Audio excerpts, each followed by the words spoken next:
Welcome to Coach David Schuman's Success for Life podcast, where Coach Schuman tackles the important topics and interviews the very best in business, sports, and leadership to help you maximize your success. If you're looking to get the most out of everything you do, then listen now to the Success for Life podcast.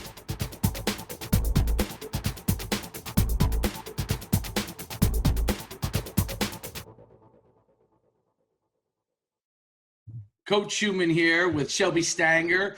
We're back for the Success for Life podcast. We've had like a little 2-week hiatus here as I kind of really got into my week off this week. I've been real busy, but we're back in action, and I have a very interesting and special guest today, and we're going to talk a lot about some different lifestyle choices and being able to live your own lifestyle. And Shelby is really the perfect person to talk to about that. So anybody that's out there that's looking to really not just be an entrepreneur, but also live the lifestyle that they want to live, choose that lifestyle. Shelby is the person. She has her own podcast. She lives the style of life that she wants to live. She's out in San Diego, California. You can't be that. So without further ado, I'll introduce Shelby and let her tell you a little bit about herself. Well, thanks, David, for having me on. Yeah, I've worked in the action and outdoor sports industry since I was 16, and as a journalist and in marketing and sales. And in 2016, I've always loved storytelling. I did it since I was 16. I can tell you a little bit about how I got started.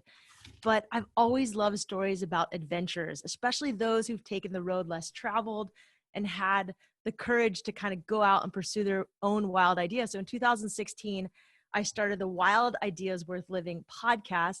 And this year it's presented by REI Co-op, which to me is like the best retailer, sponsor, company to help get people outside going for their wild ideas.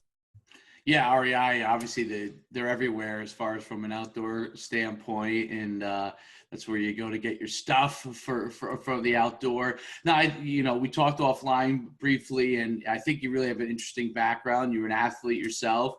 You played college sports. You played soccer in college. How did that kind of influence you to kind of go into the outdoor space? Yeah, that's so as a kid, I grew up playing soccer. I think I also learned how to surf when I was 12. And I think if there had been an opportunity for me to pursue surfing as far as I could have pursued soccer, soccer was organized, it was safe. My mom could drop me off at practice. I probably would have pursued surfing, but soccer was awesome. It also taught me a lot about teamwork. And I'll just be honest, I was a goalkeeper, and I'm not really built like a goalkeeper. I'm 5'4", and I can run fairly fast for a goalkeeper. But I like being the goalkeeper when it comes to business. Like, I always have liked jobs where I'm sort of independent and have this like weird position, but also have a team in front of me. So yeah, I think sports teach you about determination, perseverance, teamwork, and you have to show up sometimes when you don't want to show up. So I grew up playing soccer. I ran track in high school. I did a little bit of track in college. I ran the mile. And then all of a sudden, my sophomore year in college, I did an internship where I interned at a newspaper in South Africa, and I had my weekends off. And that was just eye-opening. I mean, it was a weekend without a dirt track or a green soccer field. And what I did in South Africa was I covered adventure. I wanted to see how many adventures you could do in one day in South Africa. So that was a story. I knew I would have to cover, it was 1999. So apartheid had ended a few years before. It was still pretty rough in South Africa. And I knew I'd have to cover AIDS, race, drugs, all sorts of heavy issues anyway. So I wanted to cover sports. And this is sort of a long answer, but long story short, I got into outdoor sports because in South Africa, I realized that you had weekends free, and I started doing all these outdoor activities. I started going mountain biking. I surfed on the weekends. I went sandboarding. And when I came back to Emory, I enrolled in this club called Outdoor Emory, where they would hike the Appalachian Trail, and all these weird through hikers with these funny names would come through. And I just got hooked. I'd never really done a lot of camping as a kid. I'd done some surf camping, but that's pretty different than hiking on a trail. And I just love, I guess, the peace that outdoor sports brings. I think that when you're outdoors in nature, you can learn a lot of lessons. I think all sports can teach you a lot of lessons. For me, my biggest sport has always been surfing, and I've made my best decisions in life, not from a pro con list on a piece of paper, but the times I've been surfing and something happens, or when I've been on a hike and something happens, or I know this is a little bit of a ramble, but I mean, some of my best decisions have come from the outdoors, and I can get into specifics, but that's kind of how it went. I'll tell you a funny story. So I'm going to give you my surfing story. So That sounds great. This is good. So I went for years. I used to take, because I run football events and showcases and a lot of different things related to football specifically. And then I used to take in the summer, because as things would wind down before I would start coaching football, I would take like a vacation, different places. And one year I went to San Diego, was one of my vacations for like 5 days. I was by myself, so I went on these different adventures. And one of my things was I was going to go and learn to surf. Okay, so this is about, I don't know, maybe it's about 70 years ago, something like that. Now I don't know if you can tell on screen, but I'm a big guy. So I'm about back then I was probably about 260, but right now I'm about 275. So awesome.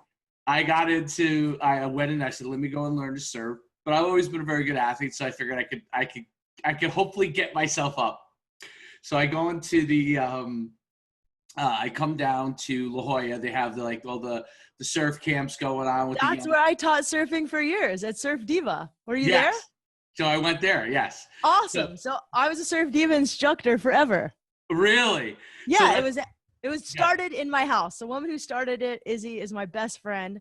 And I mean, tell your story and then I'll tell you. This is wild. So I go and now the surf instructor I had was a young kid. He might have been, he may have been like 18, 19. I don't know. He could have been in high school. I'm not sure exactly, but he was young. And so as I'm coming and he sees me coming, because I'm a big guy, and he sees me coming and he realizes that I'm there to, get a lesson or a couple lessons. And, as I'm walking, I see all these kids, okay? Like literally, I mean, some of them might be as young as like 6 years old, 5, 6 years old, to high school kids. And they're surfing, they're getting up. I see how the kids are using like 2 knees to get up and blah, blah, blah. And I'm like, this should be no problem. These little kids can do it. I certainly could do it. So I get there and he goes, well, you look like you're a pretty strong guy, I'm going to teach you the right way to learn. So, to really pull yourself up and stand, right? And not taking 1 knee, 2 knee, or anything like that. So I'm thinking, all right, maybe I could go and learn. So we start like on the beach, right? And so obviously that part's not that hard, but I learned kind of the proper way to do it. Then it comes time to go into the word. Now he probably was about, I would say he was maybe like 5'10", 155 pounds, maybe 160 pounds. A lot of surfers are lean. Right. So he takes me into the water. He's got to manage and help me, who's obviously significantly larger than him. First of all, I had to get into this wetsuit. Getting into the wetsuit was an adventure in itself. And he gives me this ginormous board, okay, which might as well have been a paddle board, but it was a ginormous board. And I'm like, wow, this may not be as easy as I thought. So I spent like basically the next 2 hours trying to get up. By around an hour and a half in, I actually got up like several times and actually kind of rode a couple of waves. So it wasn't that bad. And then I was going to come back the next day. So, I know it was difficult. I kept trying to get up over and over again. The next day comes, and I woke up, and I was like, holy cow. I couldn't believe how sore I was. And I had to reschedule for the next day because I'm like, listen, I could barely move, and especially my hips and my abs. And it was like nothing I ever experienced. So I learned, you know, then and there, like, to make sure that you're mentally prepared for everything that you go and do, because not only I had a great time learning it, but it was such a challenge. So I immediately had tremendous respect for surfers from that point forward. Like anytime I see it on TV, I go, you have no idea how hard that is to learn. And if you're going to learn, you got to learn at a young age. It's way harder than it looks. Actually, this wave behind me, yeah, this is the wave you learned on. That's actually La Jolla Shores on a really big day in the winter. That's unbelievable. So, yeah, I actually learned so I'll give you like the meat of the story. So when I was 11, my dad was a dentist, parents were married, and he died of a sudden heart attack. And it was really tragic for my family. But after that, I learned to surf. I went to camp that summer. My sister got me a surfboard, and I think that surfing really helped me with grieving. I mean, in surfing, one, it's social, you're in water. There's a lot of things that come at you that don't have any answers, and it's really peaceful. And so surfing to me was my favorite sport. And I went to this camp and I had all these great guy instructors. And then I had this instructor named Izzy, and she had a lot of guys who liked her, and she spoke fluent French and Spanish. She ended up starting Surf Diva. And my mom ended up remarrying this great guy who was an athletic director, and she rented a studio off the back of our house and started this surf school. And so I taught surfing there for years. I'm actually a much better surf instructor than I am a teacher. And what's really cool is I've taught women to surf all over the world, of all ages, and men of all shapes and sizes. And I think whatever fears people have in life, if they kind of learn to surf and get over their own fears in water, they start getting over their own fears on land. And so I'll just tell you the story. So I went to Emory. I actually started writing as a journalist when I was 15. A teacher said, hey, we'll give you extra credit if you turn in your essay to the Union Tribune. If you win the contest, you get an automatic A for the year. So at 15, I was like, yeah, I'm going to do it. I won this contest writing a story. And the next year I started writing for a national magazine. I was 16. I wrote about a family member's battle with alcoholism, and a kid at soccer practice came up to me. She had read the magazine article, and she's like, Shelby, I shared this with my boyfriend. Last night was the first time he didn't drink. And so at 16, 15 years old, I learned how far words could go. And I was like, I'm going to be a journalist. I played soccer. Soccer was my ticket to college. I thought I had decent grades, but I thought soccer was my ticket to college. I ended up going to a Division III school, the only D3 school I'd applied to. I think the other goalkeeper at the Division I schools were all way taller than me, and I would have sat on the bench, to be honest. So right. I wanted to run track and play soccer, and I also kind of wanted to be a college kid and party and have fun and volunteer. And Emory was the perfect choice for me. So I went to the school back east, played soccer, and I interned every summer. So if there's kids who listen to your podcast or college students, I would recommend to internship. And if anybody wants to be a journalist, a writer from Esquire, who was one of my professors my freshman year of college, said, hey, intern at a local newspaper. And so I interned at a local newspaper who had covered my soccer career. And the second week I was there, they teased me and they're like, hey, you made a big error on page 5. And instead they'd put my picture and gave me my own column. And they said, hey, what do you want to write about? And so I decided to write about surfing and adventure sports. And so at 19, I had this surfing adventure column in these local community papers, and I had to find people to interview, did the stories. And I'm really kind of doing the same thing today. I'm finding adventures and talking about them just in a different format. Another summer I interned at that newspaper in South Africa, which is where I discovered kind of my love of more outdoor sports rather than traditional mainstream. I do love mainstream sports, but I don't know. I kind of love these other sports. Right. I love sports in nature. I think that's just, for me, that's the ticket. And I interned at CNN. And then after college, I got a job as the journalist for the Vans Warped Tour, which is a punk rock music festival that goes to 60 cities. And it's sort of a long story about how I got the job, but to keep it short, I'd met a guy who did PR at Vans while I was working as a journalist in Atlanta, and I kept in touch. And I think there's a lot of power in keeping in touch with people, writing snail mail, and you just never know what's going to happen. I was looking for a job after college, and they had an opening. They'd never hired a woman. They were a little nervous because it required living on a tour bus on a tour that was mostly men at the time. And so my job was to basically blog before it was called blogging. I wrote a story a day about the tour, and then I had to take 100 pictures and then somehow find a way to send them through a dial-up connection. There was no Wi-Fi. So that required hitchhiking with the most non-axe murder looking like teenager, begging him to take me to his house or to a Kinko's and promising him backstage passes. And That's crazy. Yeah, and then end up at the bus before it left for the next day without getting murdered or kidnapped. And I don't know, but that's what the Warped Tour was. So that was my first experience out of college. Was I got paid too. I got like $600 a week to do this job. I was fed, and I interviewed punk rock stars. And another mentor from Esquire, same magazine, said, hey, start with the guys who are in the background, the roadies, the guys who set up, and then interview the main bands. And that was really good advice. And I was terrified of the roadies. They had mohawks, scary. And here I am, this preppy kid from La Jolla. I was pretty naive. I don't have a tattoo. I totally lied and said I had one on my ass that says something inappropriate to get the job. But, and it worked. I think having a sense of humor also will help you land jobs and also gets you out of a jam. So there was a lot of times on the Warped Tour where I was in a jam and I just said something smart and witty and I got out of it. But what I learned is that some of the scariest looking guys were actually the nicest and had some of the most compelling stories. And I really enjoyed interviewing the guys on the periphery almost more than the guys on the front. And then after that, I moved to Breckenridge, Colorado. I had all this confidence and I was this cocky 22-year-old who had just done the Warped Tour. And I was like, I'm going to be a snowboard journalist and live in Breckenridge, Colorado. And I also wanted to wait tables, which I'd never done.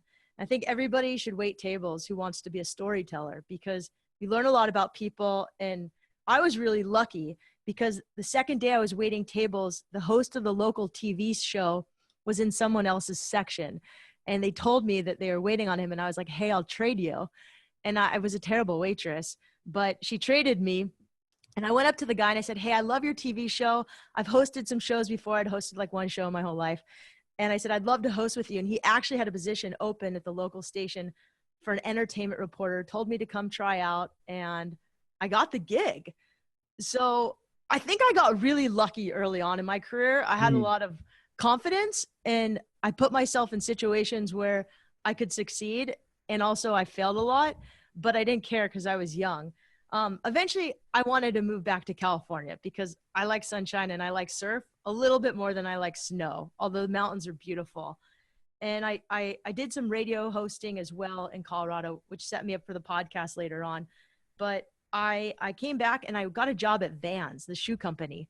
And it wasn't in journalism. It was to do PR and marketing. And I was really reluctant, but it ended up being a really great position. I don't think I could get that job today. Vans is a lot bigger, but I ran all the women's marketing. And then I was in charge of Latin America, Australia, Asia, and a really big territory. And I learned a lot about business. But eventually in 2009, I started having some depression. I really wanted to be a writer and I wasn't writing. I felt like I was a shoe salesman at the end of the day. And Vans was a great company. I had an awesome job. And I felt really guilty about quitting. I felt like I was a spoiled millennial and ungrateful. And I started spiraling into this deeper and deeper depression. And I remember I'd go swimming by my house whenever I could. And I kind of secretly wanted to have a shark like bite the part of my head that just wouldn't stop spinning. It was terrible. It's a terrible feeling. I ended up getting help for depression. Like it was really bad. And I decided to quit my job. But at the same time, I'd been freelancing at night. And I started pitching magazines. So anybody who's also wants to be a journalist or a storyteller, you have to learn to pitch. I took a how to pitch course and I had been pitching like ESPN outside. And one of the stories was on athletes that were really good at what they did, but they weren't sponsored. And in interviewing these regular everyday Joes that were total heroes, and like some of these guys were paddling from LA to Catalina Island, which is like over a marathon, running a marathon on the island, paddling back. And they had normal jobs as like real estate agents or lifeguards. And at the time you could only get sponsored. Remember like 20 years ago or 15 years ago, you're only sponsored if you're really good at sports. Today you can get sponsored for having a story. Right. Standing up for something you believe in, which is really cool. Back then you couldn't. So in interviewing these inspirational people, I started to get the courage to go out on my own. And I was like, you know what? Once I landed one story and outside, I'm like, okay, that's all I need. I quit my job at the height of the recession. Everybody's like, you're crazy. And I started freelance writing. And I wrote, and the day I quit my job, I got a call to a PR person I had pitched earlier. She said she had an opportunity to meet the best surfers in the world in Indonesia and write about these guys surfing these giant waves. And I ended up doing this story, and I thought I was going to play the journalist card and say I couldn't surf these waves, because really I'd never been in waves bigger than La Jolla Shores, which don't normally look like this. They're normally a lot smaller. And I was in giant waves, and I had no choice but to drop in literally on these waves and in life. And so that was 2009. I was 29 years old, and I started to have a lot more courage after that trip. I met some people that told me to go for it, and it really gave me the courage to sort of go out and pursue what I wanted to pursue. Just to be completely honest, I didn't make a ton of money as a journalist. I never figured that out. So on the side, I always did marketing jobs, copywriting jobs, and I ended up getting really lucky. I worked with brands like Nike because I understand triathlon, soccer, yoga, and all these other sports. So I worked with Nike, Prana, Body Glove, and that helped me pay bills. I also ended up writing about the business of the outdoor industry, which was great because I interviewed the CEOs of all of these action and outdoor sports companies and learned a lot about business directly from these amazing entrepreneurs and how they thought and why they made certain decisions. And then, I think I left this out. 2009, after I quit my job, I also taught surfing in Costa Rica. It was totally irresponsible. I'm like, I just got a really good degree from Emory. I worked at Vans, and now I'm going to go teach surfing in Costa Rica. What a jackass I am. And I was really terrified of what my parents would think. My parents are from the East Coast. They're pretty serious. My mom's a college professor.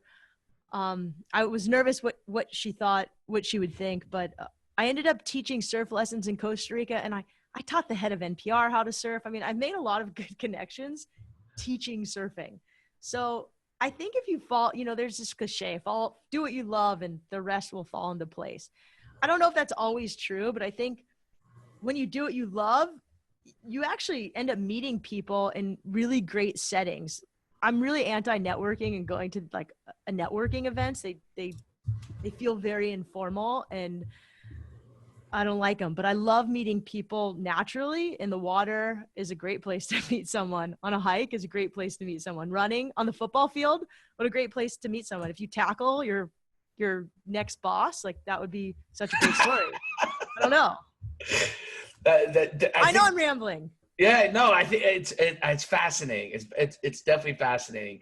I think, some of the things that, first of all, your unbridled enthusiasm is fantastic. Thank you. And excuse me. I want to touch on so how you got to, what is it like to go and surf, and how does the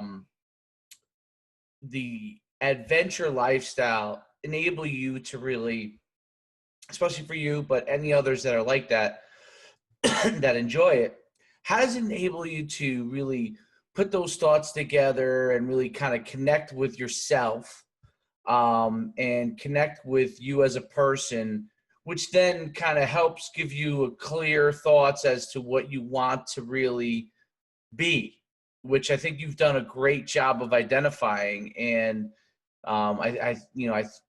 it at least seems like you really have you're in touch with being able to understand, what your thoughts are saying to you around the surfboard, out, doing adventurous stuff, adventure activities, and then translating that into, what you're doing with your podcast, what you want to articulate to other people, the people you interview and such. Yeah, I mean, I think surfing offers a lot of lessons in life. One is you have to let go of control. And I think a lot of us like to know exactly what we're going to do, when we're going to do it, where we're going to do it, with who we're going to do it. with. And in surfing, you can't control Mother Nature. You can't control waves, and you have to learn to let go. So for me, I was a runner. I was pretty type A. I think surfing taught me a lot about letting go and accepting what is. The other thing is you have to learn to love getting worked. I mean, you got kind of worked surfing your first day. I get worked surfing every day. I got worked surfing this morning, and it wasn't even big. And so you have to accept failure a lot. And you start seeing failure as fun. So I think a Hawaiian guy told me, like, hey, you have to learn to love getting work, and you have to laugh when you're underwater. And he said when I was underwater that I should sing a happy song. Not That'll Be the Day When I Die, which is the song I originally picked, but like something like My Sunshine. You know, you sing a song when you're underwater, right, and you relax. And I think that's like a good metaphor for life is you're going to fail a lot, and you kind of have to learn to sort of like when you don't always get what you want, and then pivot. So like you might not get the best wave, but then you have to turn around and maybe there's another wave behind it.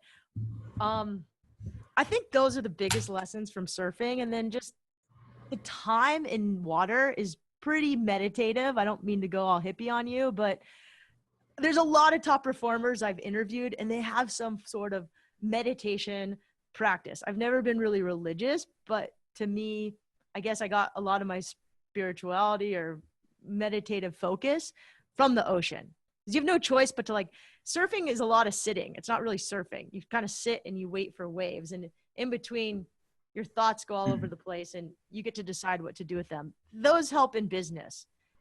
Were you asking that? Am I totally going off tangent? I'm sorry. You're dead on. So Okay. failure, looking at it as fun, like think about how hard that is for a lot of people. But I think really hard. I think it's so important because you learn from it. You improve from it. And then you also like laughing at yourself. So that's really the ability to look at something. And in business, I found that, especially some of the people that I've interviewed, everybody that is successful understands that failure is happening. It's going to happen. And I found that the people that tread in the middle, I always say the 9-to-5ers, okay, and there's nothing wrong with it. There's people, I'm jealous of 9-to-5ers right now, actually. Right. I miss it. Right. And knowing yourself is important because, you shouldn't be an outdoor adventurist if that's not in your sight. If 9-to-5 fits your personality, that's a good thing. But being able to handle failure in every facet of your life and being able to have something that helps you cope. So I really do believe like meditation is real important. I try to do it as often as I can. It's a difficult thing.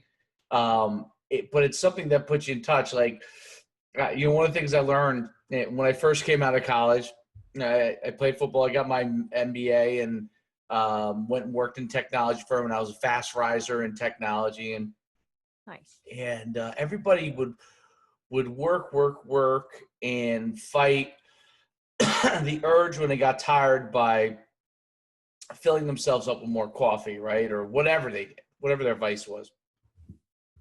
And what I learned was to just take a nap. Take a short nap and take a time period off for 10, 20 minutes. And I would literally sit in my office and close my eyes. And I would take a 10 to 15 minute, time period out.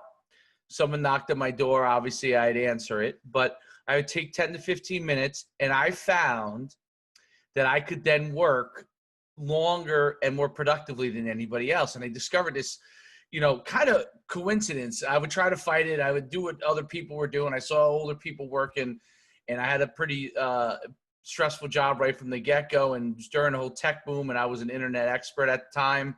That was what my MBA was in. So way back in the late 90s, before a lot of people were in, I was already into that. And what was really interesting was I accidentally realized that I felt much better. Now I knew it in playing sports. Like in football, I used to take quick naps before practice to give myself 20 minutes to feel better. I just applied what I did as an athlete to help me there, and I found that it worked there. So here was funny about it. what I found ironically was now I could work till people would be leaving at 5:30, and I could work till 7:30, get everything done I needed to get done. I was young, single, didn't have to worry about all these kind of things, and was able to work later. And what I discovered, which very few people in the first job I had knew, but I was there all the time, so I knew it. It was a 500-person company. The guy that hired me was actually an alumni of my college. He was on the board of trustees. I think he's now a billionaire, or close to it. And but at the time, his company was like 300 people, was worth like 30-40 million. And he would go and tour the offices at around the 6:30, 7 p.m. every single night, just to see who was there working. And as an entrepreneur, I actually used to adopt that myself when I had my people that work for me. I would do the same exact thing, but I learned from him. And he would go and he would just say hello to anyone that was still there. And more often than not, once I applied this thing, so I would be napping, if he came in at like 1:15, I might be actually on a nap. Okay. But I was there till 7:30, and he would talk to me, and I'd be like the last person on my floor, one of maybe two people. And he would sit there and he would talk to me. This is the CEO of the company. And he never talked to anybody after he hired you. He basically didn't talk to you unless he needed something from you at the time. And he developed this relationship with me. And he started to bring me to like all these boards that he sat on. He would bring me to the meetings as his personal person he was grooming. And but he called it like the special assistant to the CEO. So it wasn't anything that would piss anybody off that was my direct boss. He's like, this will be an extra job for you, but you'll be able to meet CEOs, and you'll meet CEOs of huge companies. So I did. And I learned so much from that experience. And it was basically because I applied what worked for my body instead of trying to do what everybody else did. And I did the same exact thing when I ended up leaving there after a year. And I took a job where they paid me $50,000 more a year at a tech firm in New York City. And then went and really helped build that business. And the same exact thing would apply. So I would, when I got tired, I would just kind of shut my eyes. I'd stay there late. The CEO of this company it was a startup kind of company, but it was like we took it from like $2 million to like $15 million in a very short time period. And I was one of the rainmakers kind of there. And this guy would come down, and I never told him this, but this guy would come down at 7:00 not every day, but at least a couple times a week, just to check and see who was working and who wasn't. And same exact thing. 90% of the people, 95% of people were gone. And I was getting raise after raise after raise because I simply was, there working on my projects longer. And I learned to be able to make my time stretch. 20 minutes would give me 3 extra hours of work. And I learned something there. People who are at a very high level, who want to be successful, expect the people that they hire to adopt those principles.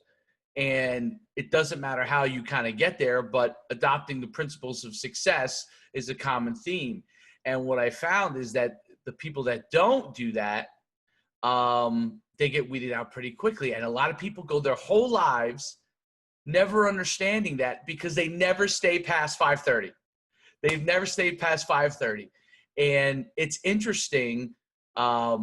And I've read a lot of stuff about different executives that do that, where they get in early in the morning. They like to see who's there and those kind of things. And in my space of football, you read all the time about NFL coaches or college coaches who, are in at 5:30 in the morning or in at 5 in the morning and are there late at night. And how are they able to do that? Well, most people can't work 16, 18 hours a day going straight through. So either they're cheating in some form or fashion, meaning something illegal or something with coffee excessively, or they figured out how to get in touch with their body so they can rest themselves to get more out of themselves. And I think that's my long-winded version of, being able to understand that, and what I find so fascinating about how sports can do that, like surfing, even like hiking, and being able to get in touch with oneself to be able to understand your own body and what your own body needs. Yeah. And what's really great, I love that story, by the way, is we live on the beach right now. So if I need 20 minutes to wake up, I can just jump in the water, catch 2 waves, and come back up. I'm really blessed. Like, we have a condo that's kind of falling apart, but it's awesome. And we're right across the street from the beach. And to me, that's like, this is like my palace. It's pretty small, but I don't care. We're on the beach. I think that you also learn so many other things when you're in the water. Like, one, if you want to catch a lot of waves and you're not very good, like me, you can talk to people and you're nice. And if you're nice in life, kindness gets you really far. And I'm not saying flirt for waves, which is probably what I did as a little kid. But I mean, I can't get away with that anymore. I'm just older. Right. But I think I'm just kind to people, and I give away waves, and then sometimes I get waves. The other thing is, in surfing, for me, I can't really compare myself to others. I was never a dancer. To me, the best surfers are like dancers. They're just really graceful. I'm more of like a soccer player, and some soccer players are graceful. I wasn't one of those people that was blessed with a graceful gene. So comparison is really the biggest thief of joy. That's a lesson that I've learned in surfing. When I sit there and compare myself to other surfers, I don't have fun. So same in business. Like, I don't compare myself to other podcasters and what they're doing. I look at the charts, don't get me wrong, but I don't sit there and like stare at them and dwell at them. I try not to compare myself. So kindness, no comparison. These are two. And then the other thing is like, sometimes in surfing, just like in football and other sports, you're uncomfortable and it's not easy. And I think there's a lot of growth that happens in times of uncomfort. So like, there's no doubt about it. Yeah, bigger waves, it's scary as heck, but once you've done it, you feel like you can conquer the world. Comfort with uncomfortable is important in developing. I think some level of that is critical to what you're doing. Now, I wanted to, how you develop such a popular podcast, and as someone who also does podcasting, I find it really interesting. Everything you kind of have now really centers about, the people that you interview and the topics you covered, and then building that branding. So that personal branding, what did you do to really go about building that personal brand so that, the people who want to listen to your podcast can really relate to it, and you get a sponsor like REI to get on board with you? What are the things that you really touched on that really developed your brand? I think what I focused on first is the Wild Ideas Worth Living brand. So like, if you go to shelbystanger.com, it was built in 2009. It hasn't changed. It needs an update. My personal branding needs an update. But Wild Ideas Worth Living, I think the biggest thing is I actually took an entrepreneurship accelerator course and wrote a business plan before I even started the podcast. And I built my listener in mind. Like, I literally drew who I thought would listen to my podcast.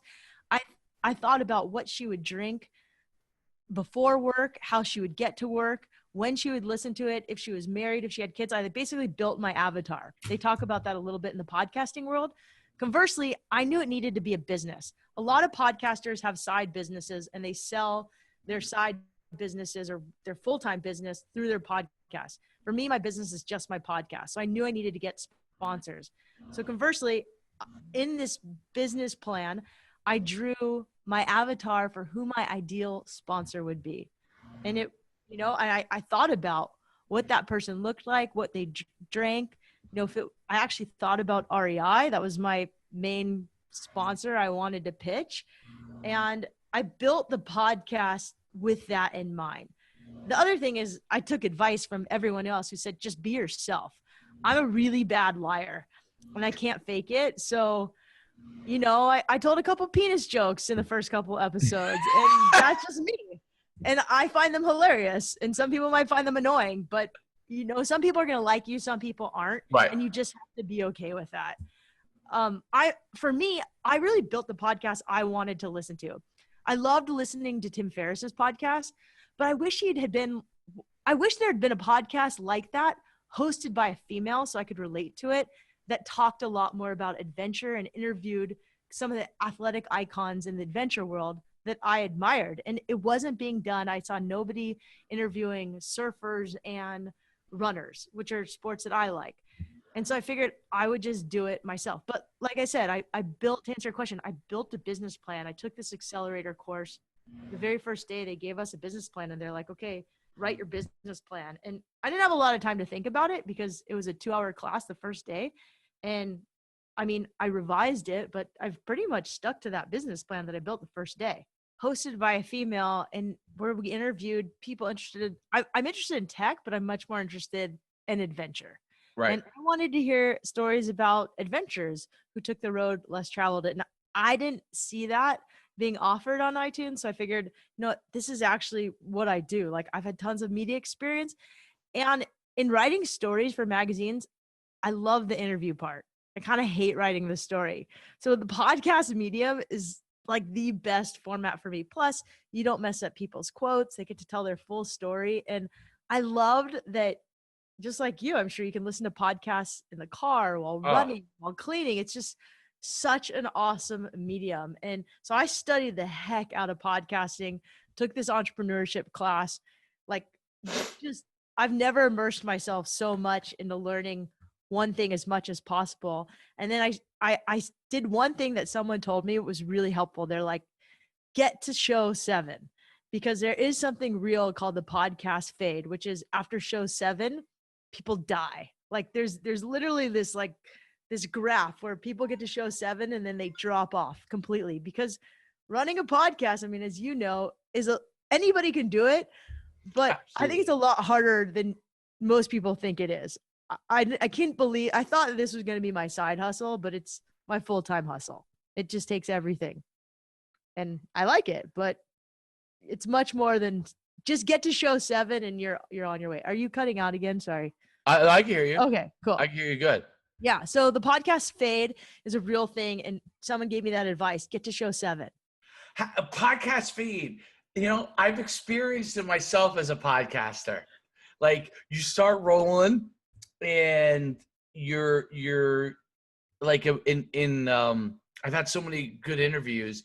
Start rolling, and then if now obviously it's your full-time thing, but if it's not necessarily your full-time thing, like my thing, like, I've had these like wild waves of super popularity, and it's interesting, but you're right. Like, after a while, like, you're doing them and then you're like, okay, I'm looking, you kind of, what I think it is, at least for me, I'm looking for the next really interesting person to interview, right?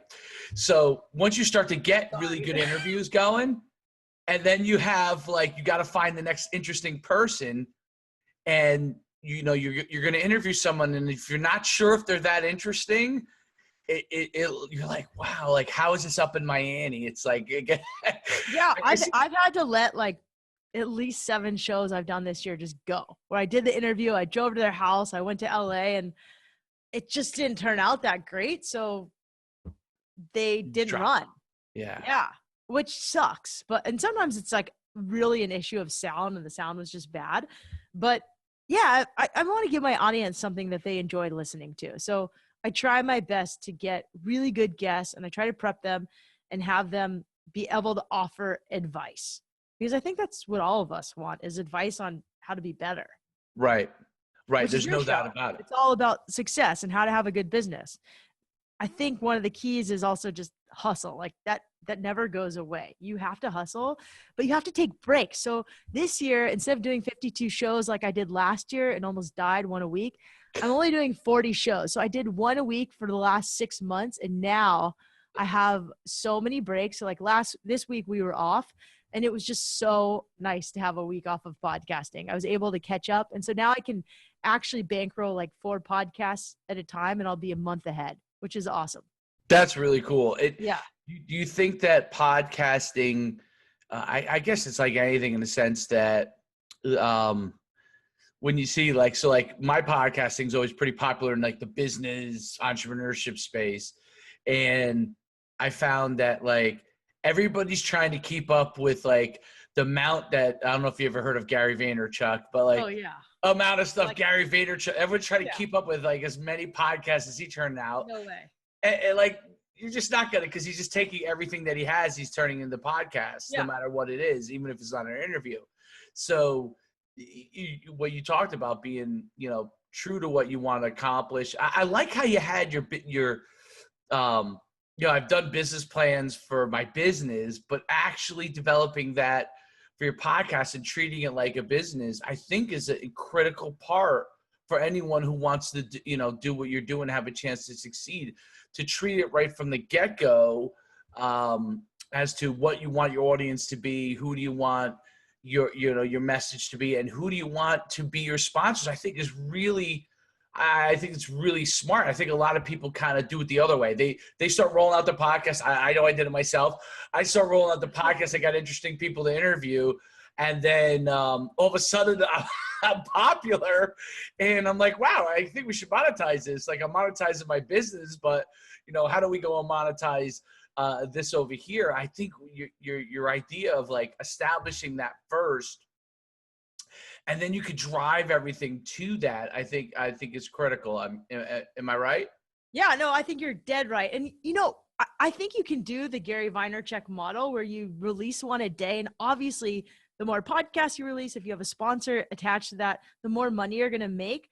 But you have to be true to your audience. Like, my audience likes to run and surf, and they don't listen to that many. I think they have enough time to listen to like my podcast and a couple of others a week.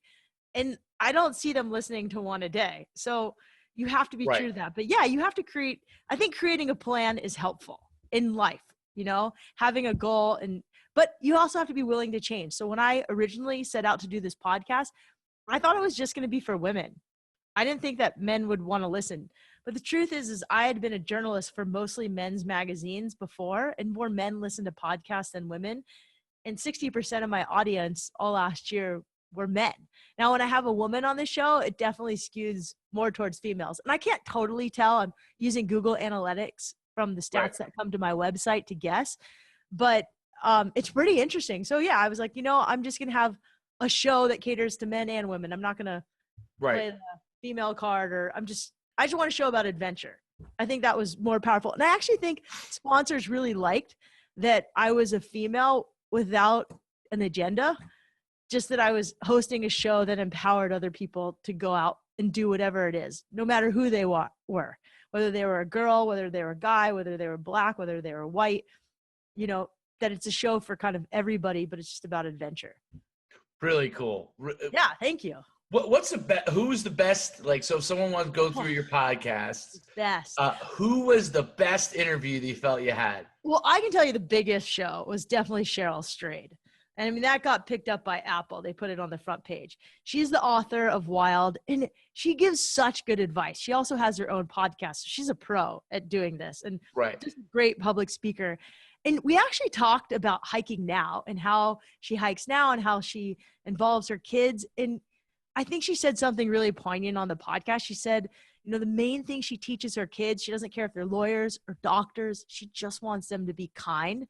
And I think that message came at a time when a lot of people wanted to hear that. So she was awesome. But next week I have on Wim Hof. He's the guy, the Dutch Iceman, the guy who can hold himself in ice water the longest. And oh, wow. He climbed Everest 3/4 the way up with just a t-shirt. He's swam underneath polar ice caps. And he's this like wild maniac who teaches people breath, meditation, and commitment exercises to control their immune system and their body temperature so that they can submerge themselves in cold water. And he's really interesting. And he's a wild Dutchman. He was at a coffee shop in the south of France. I normally have more organized interviews. It's more of a loose conversation, but I think that's going to be really interesting. And then to follow it up, I interviewed a journalist who tried to debunk him.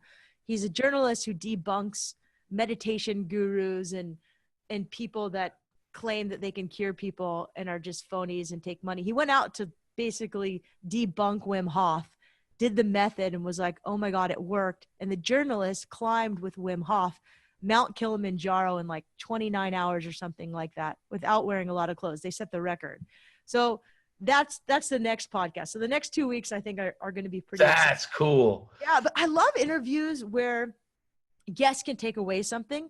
I had 2 different interviews about financial outlooks from adventures. So one was author Jen Sincero, who wrote You Are a Badass at Making Money and You're a Badass. And she's actually a really big hiker who lives in New Mexico.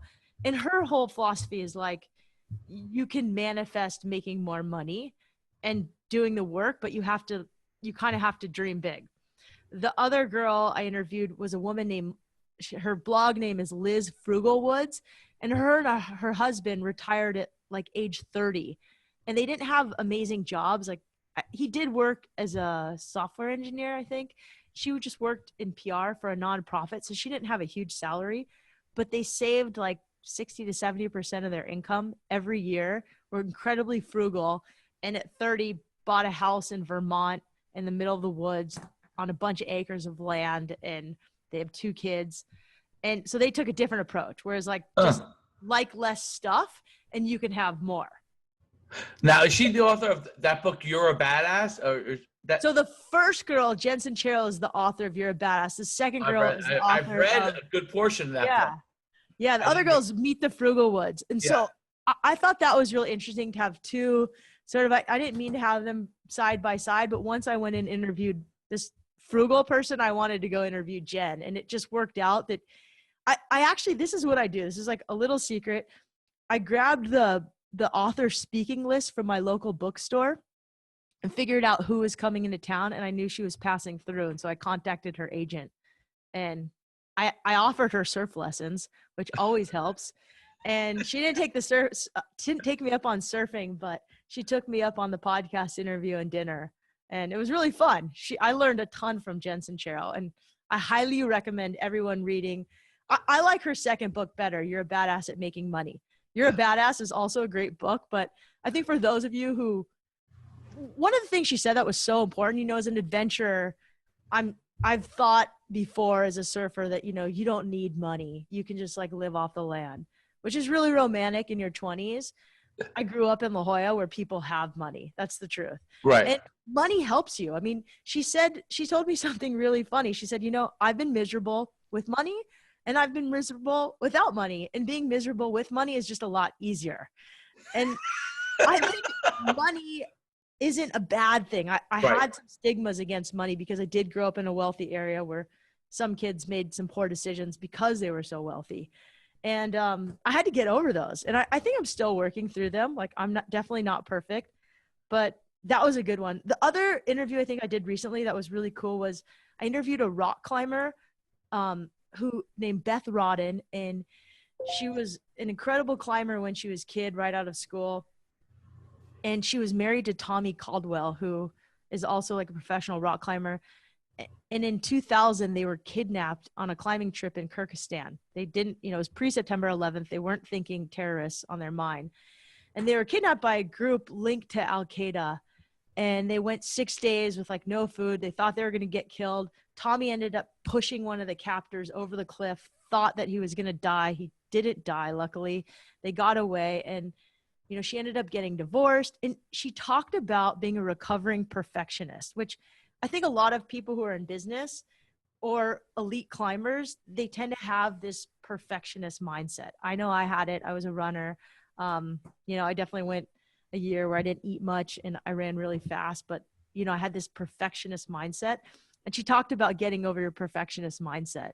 That was really helpful. So I like stories about people who've kind of failed and overcome, or have a lesson to teach us that we can apply to our own lives. I think it's so interesting. I think the adventure sports, what you said is so true, that they're failing so much as they are succeeding, that they learn a lot of lessons real fast and have to adapt. Yeah, I might interview that guy, Alex Honnold, the climber who free climbs without any ropes. I mean, if he fails, he dies. Yeah, so it will be really curious to see his take on the world.